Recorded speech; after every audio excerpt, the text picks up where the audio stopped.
My message, I guess, through my work is be a little weird, be a little whimsical, just be a little gross, I think, but have fun with it.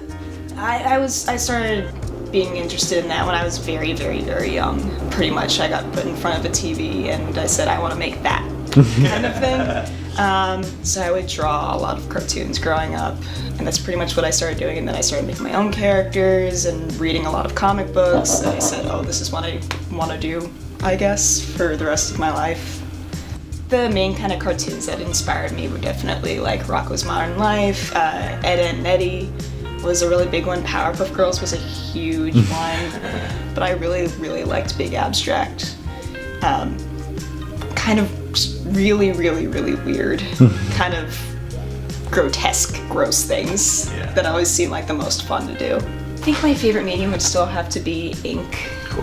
That's what I really started out with doing a lot of, especially when I was like in middle school. I started reading a lot more comic books, and I would watch a lot of interviews on YouTube, and people would say like, oh, I use this brush with this kind of ink, and I would like beg my parents to take me to like the craft store to see if they had it, and then I just kept on experimenting, and ink has always been the thing that I came back to every single time, and I still do. Even though a lot of my work is digital these days, I still go back to ink. Typically when it's like colder, for some reason I crave pastels. Like I did my hair like this nice little rose gold just because I want that cute warmness that I crave again for spring. Like it's refreshing, it's nice, it's pleasant, and it'll kind of like wake me up from whatever funk I'm in. But pastels and light colors, even neons I can do.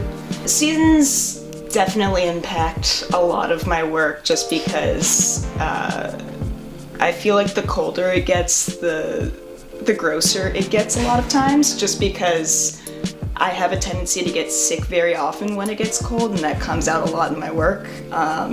So that kind of just weird uncomfortableness kind of comes out a lot, versus when it's warmer, everything is kind of more rounded and fun and whimsical kind of thing, and it's a lot easier to just have a happier mindset and make more pleasant work, I guess, when it's nicer out.